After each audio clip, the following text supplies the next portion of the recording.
চতুর্থ ও পঞ্চম শ্রেণী বিষয় ইংরেজি WH কোয়েশ্চন। 1 নম্বর WH কোয়েশ্চন কি বা কাকে বলে? উত্তর, যখন কোনো প্রশ্ন WH ওয়ার্ড দিয়ে শুরু হয় তখন তাকে WH কোয়েশ্চন বলে।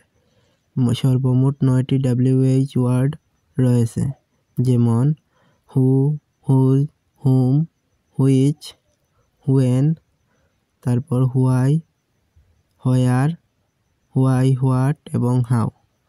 1 নম্বর হোয়াট অর্থ কি? আমরা এটার ব্যবহার দেখব। সুনির্দিষ্ট ব্যক্তি, বস্তু, প্রাণী সম্বন্ধে জানতে ব্যবহার করা হয়। হু অর্থ কে, এর ব্যবহার ব্যক্তি সম্বন্ধে জানতে ব্যবহৃত হয়। হুজ অর্থ কার, হুম অর্থ কাকে, কাকে এই প্রশ্নে করতে ব্যবহৃত হয়। তারপর হুইচ অর্থ কোনটি। তারপর রয়েছে হুয়েন অর্থ কখন, এর ব্যবহার কোন সময়ে অর্থাৎ সময় সম্বন্ধে জানতে ব্যবহৃত হয়।